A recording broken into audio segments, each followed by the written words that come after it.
56 grams of iron reacts with dilute H2SO4 at 30 degrees C. Okay. Work done in calorie. Okay. So for first part says we have to find the work done in a closed vessel of fixed volume, and the second part says we have to find the work done in an open vessel, right? Open vessel would obviously mean that this is open to atmosphere. So 1 atmosphere is what is there outside, right? So if I consider my system, P external can be said to be 1 atmosphere. That is what we are saying here, right? So let's consider an imaginary boundary here. Now you have your 56 grams of iron reacting with dilute H2SO4, right? So we need to find the work done. Now as far as work done is concerned, it is minus P external delta V or dV integration. But here obviously because P external is constant, right? P external is constant, we can say that work done will be equal to minus P external delta V, right? P external will come outside of integration and we will get minus P external into integral dV, which is delta V, right? So we need delta V, the change in volume, right? Now if we are looking at first part, we can see here that it is in a closed vessel. So if you are doing the reaction in a closed vessel, obviously there is no delta V, right? So there is no change in volume as such. Whatever was initial volume, still that is what is there even now, right? So there is liquid, there is some air that is obviously there above it probably, and even after that, even if hydrogen is released and if this comes here, volume change as such is not there, right? So there is no work done if you are looking at a closed vessel. Delta V basically is 0. Fixed volume vessel, closed vessel, so delta V is 0. In first part obviously we can say that the work done will be 0. As far as the second part is concerned, where are we getting a delta V from? The idea is that your iron is reacting with H2SO4. Fe is reacting at 30 degrees C. You are getting Fe plus H2SO4 giving you FeSO4 plus H2.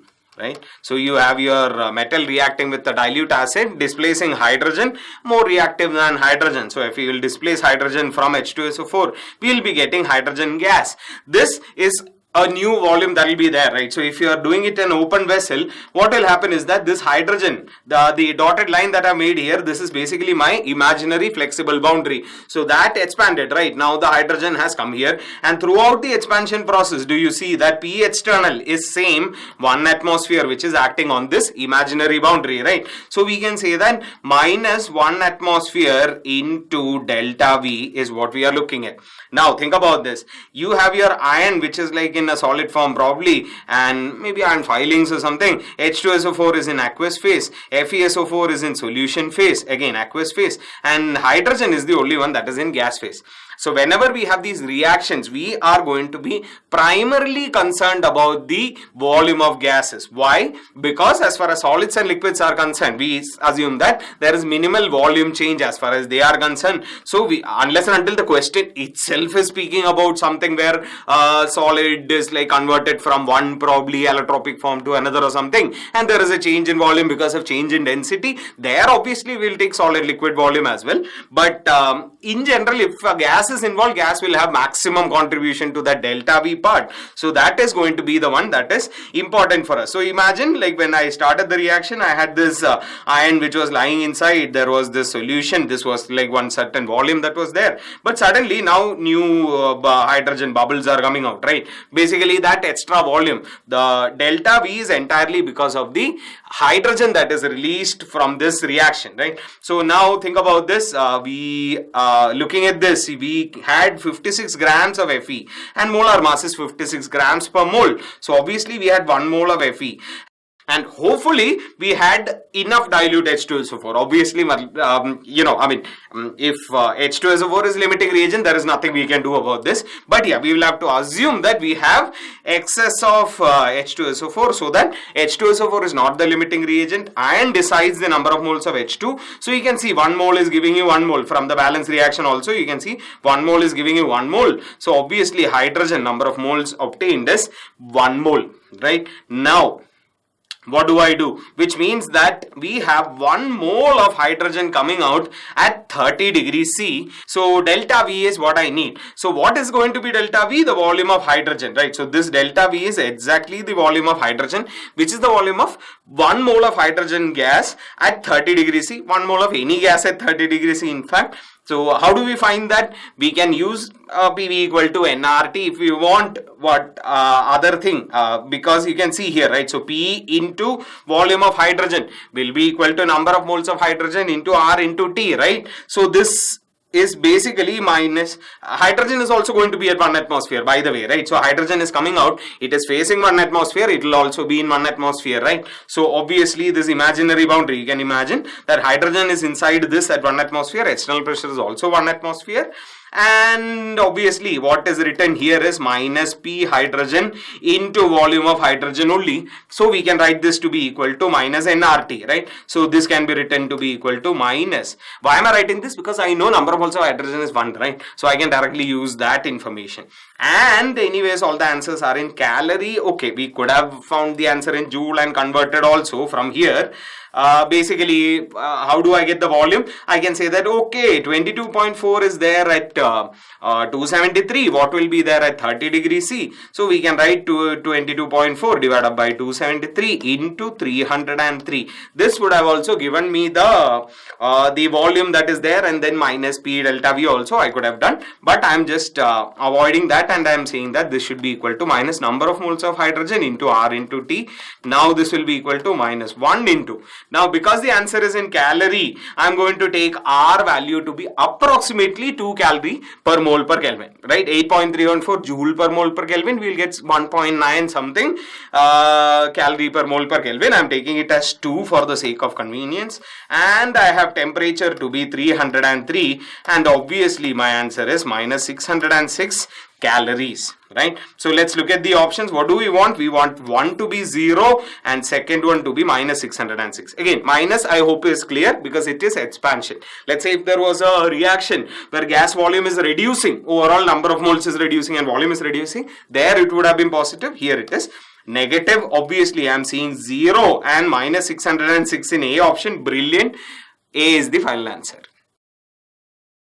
This question says, consider the following figures A and B indicating the distribution of charge density, electron cloud density, probability density, psi square, right? So charge density will roughly be like kind of electron probability will be a factor about charge also, right? So charge density is also sometimes spoken about this. Basically what is given is that psi square is plotted as a function of R, and you can see there is this central, and R is taken as plus and minus. That means that in either directions, right, it's the same. I mean, when we normally plot, we only plot like this, right? Psi versus R.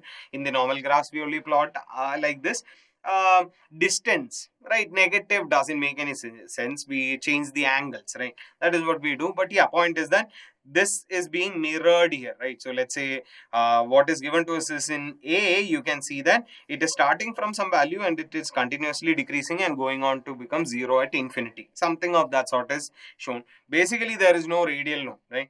Plus what we can see is that at R is equal to 0, we are seeing some value for the value of psi, right? Psi square, psi both has some value at R is equal to 0. What does this tell you? This has to be an s orbital, right? So we know as far as different orbitals are concerned, s orbital is the only one which has psi at R is equal to 0 not being equal to 0. Psi at R is equal to 0 is not equal to 0. This is a typical property of s orbitals. All other types, P, D, F, all of these will have, they start at 0, right? So they all have their wave function starting at 0, right?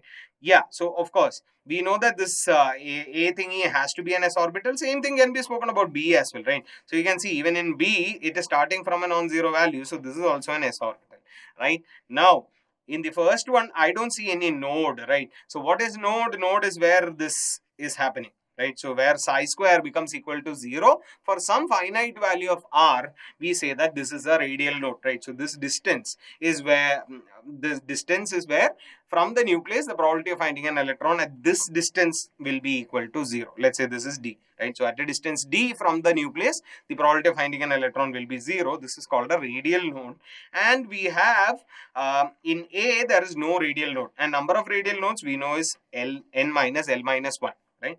Now L we already know for both of these A and B is 0. Why? Because both of these are s orbitals. So obviously L is 0. Azimuthal quantum number we know is 0 for s orbital. Now as far as A option is concerned, here we are seeing that there is no radial node, which means that n minus 0 minus 1 is equal to 0, which means that n is equal to 1, which means that this is 1s orbital that we are plotting for.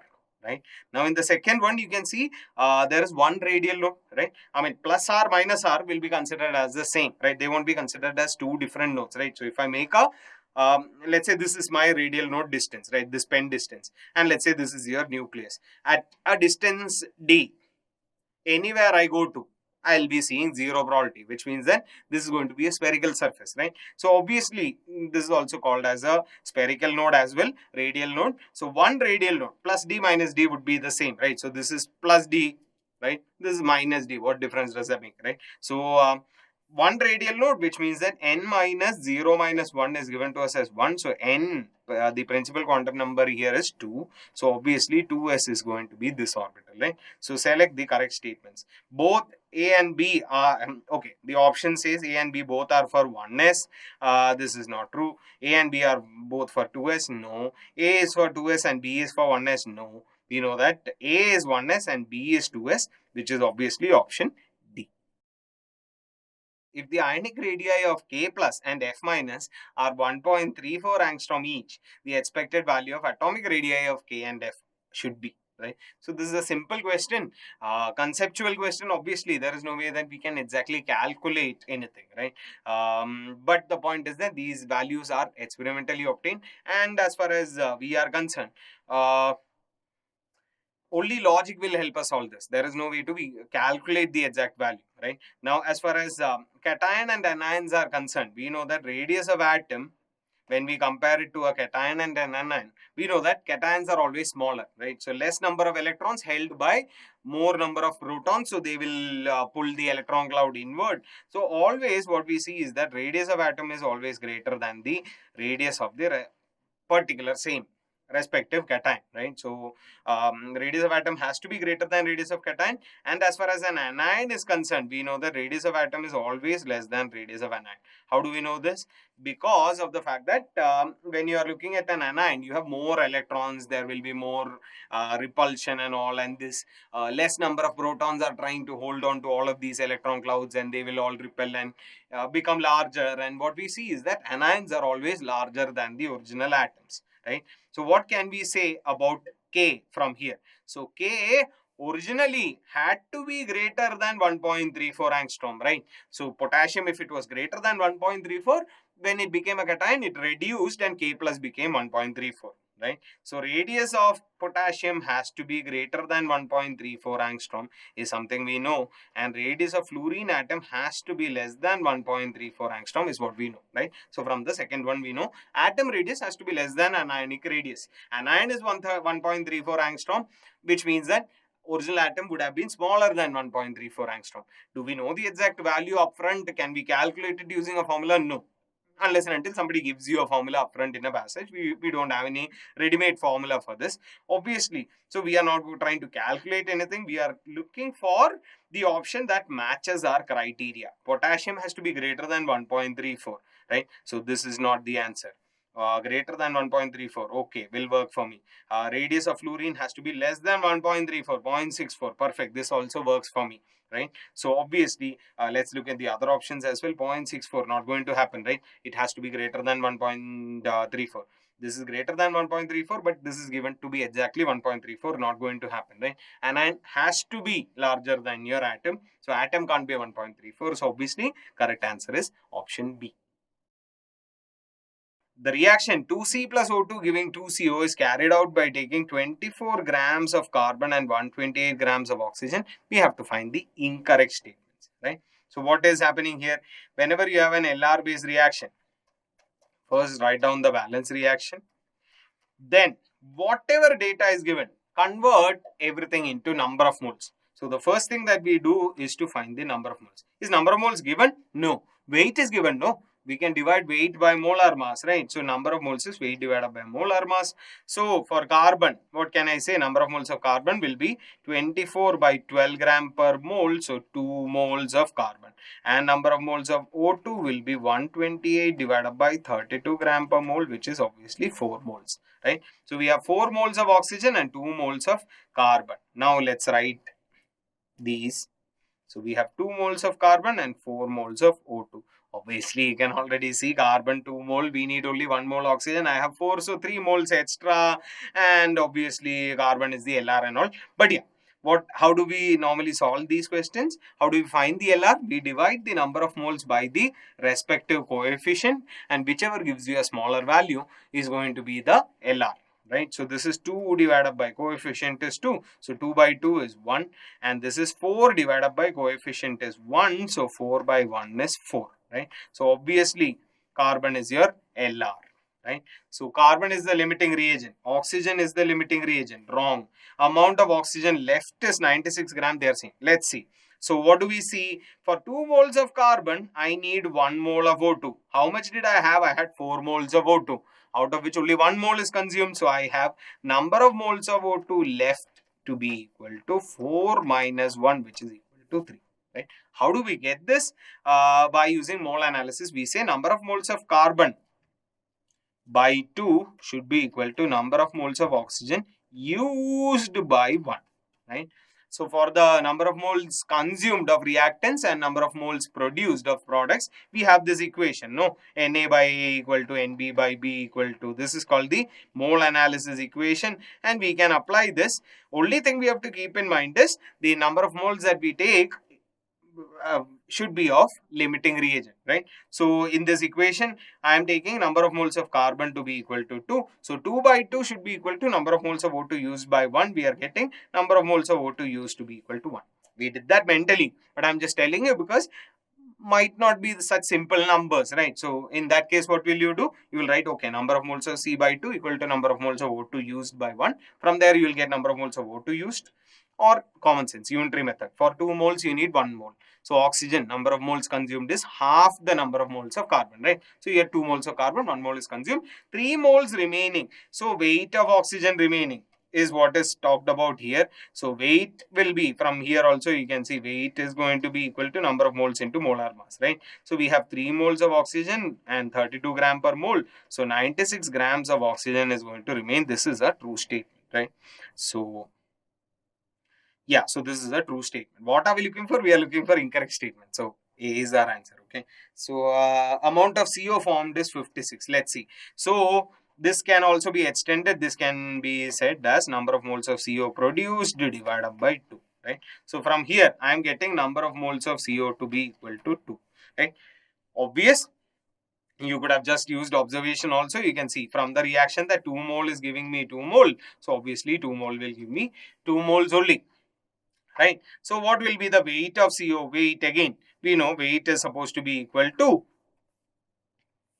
right? So weight is supposed to be equal to number of moles into molar mass. So we have 2 moles of CO, 12 and 16, 28, right? So 2 into 28, 56 grams is what I'm going to get. So yeah, this is a true statement, right? So amount of CO formed is 56 grams. 6 moles of carbon are required to completely react with 128 grams of O2. Let's see. So 128 grams of O2 is 4 mole only, right? Wait, where did it go? Yeah, here it is. So 128 grams of O2 would mean that we have 4 moles of O2. So what will I write? Number of moles of carbon required divided by 2 should be equal to number of moles of O2 divided by 1.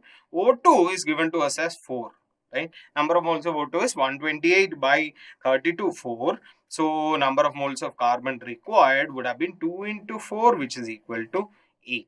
So 8 moles would have been required. It says 6 moles of carbon are required to completely react. So obviously this is a wrong statement. And we had to find incorrect statements. So the final answer are obviously A as well as D, because carbon is limiting reagent and 8 moles of carbon would have been required. Right? So final answer is A as well as D options. I'm sure you remember things related to C2 molecule. Very famous in MOT, right? So according to molecular orbital theory, which of the following is correct, right? So the LUMO level, what is LUMO? Lowest unoccupied molecular orbital. LUMO level for C2 molecule is sigma 2pz, okay. In C2 molecule, both bonds are pi bonds, okay. In C2 2 minus ion, there is 1 sigma and 2 pi bonds, okay. All are correct. These are the 4 options. Let's look at C2 molecule. Interesting. Why interesting? Because C2 we know has a very different kind of bonding because of sp mixing, right? So in C2 we have how many electrons? Think about this. What do we do in MOT? First we count the total number of electrons, see whether the nuclei and all are like greater than 7 or less than 7, or total number of electrons is more than 14 or less than 14 and all.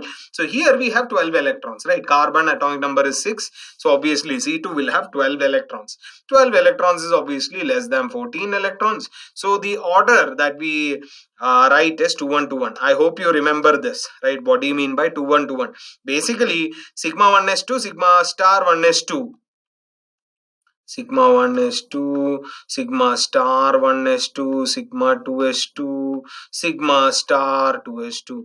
This is same for every kind of molecule, right? So till here it's same for everybody. After this you can have sigma 2pz or pi 2px, pi 2py coming in. For n less than 14, less than or equal to 14, we say 2 1 2 1. 2 is corresponding to the pi 2px, pi 2py, and then sigma 2pz, 2 and 1, and 2 1. So pi star 2pz, pi star 2px, pi star 2py.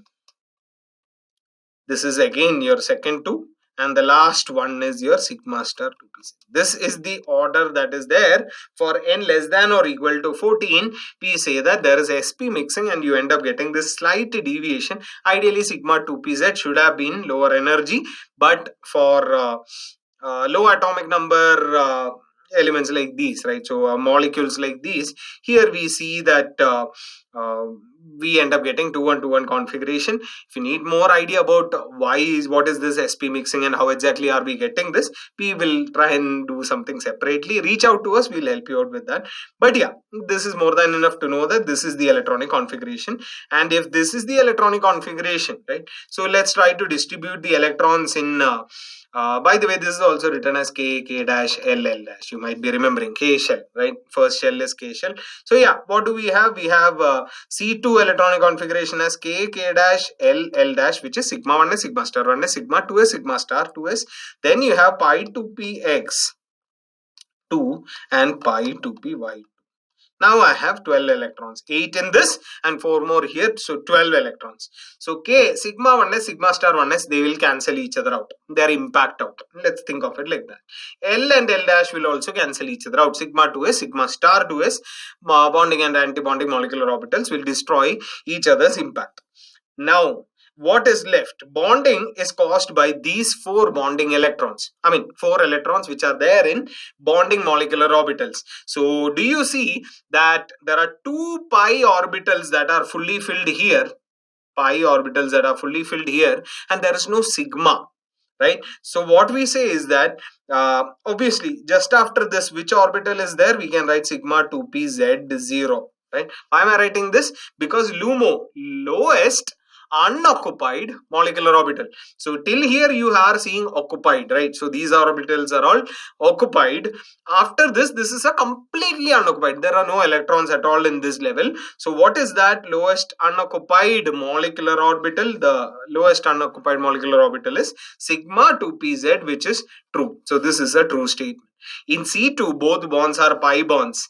Again, interesting. This is something that is seen, actually seen. C double bond C. When carbon is there in gas phase, it exists in the form of C2 molecules and they have 2 pi bonds and no sigma bond. Interesting, right? So there is no electron cloud density between directly in the internuclear axis. That is a interesting thing to know. There are 2 electron clouds above and below and nothing between them. So yeah, it has 2 pi bonds. This is also a true statement. In C2 2 minus ion, there is 1 sigma and 2 pi bonds, right? C2 2 minus, think about this. What will C2 2 minus be? C2 2 minus will have 12 plus 2, 14 electrons. This is just like N2 only, right? This is just like N2. What will you end up getting? We will get K, K dash, L, L dash, 8 electrons already done. You have pi 2px2, pi 2py2, and you will be having sigma 2pz2. Right, so the LUMO of C2 or sigma 2pz, the 2 electrons I'm putting now will go into sigma 2pz. So I have similar configuration as N2, k k dash l l dash and pi to px2, pi to py2 and sigma to pz2, which means there are three orbitals, bonding orbitals, which are encouraging bonding, one being a sigma orbital and the other two being pi bonds, just like in N2, 1 sigma 2 pi, similar situation. So yeah, this is also perfectly fine, which means obviously all the above are correct is the correct answer, which is option D.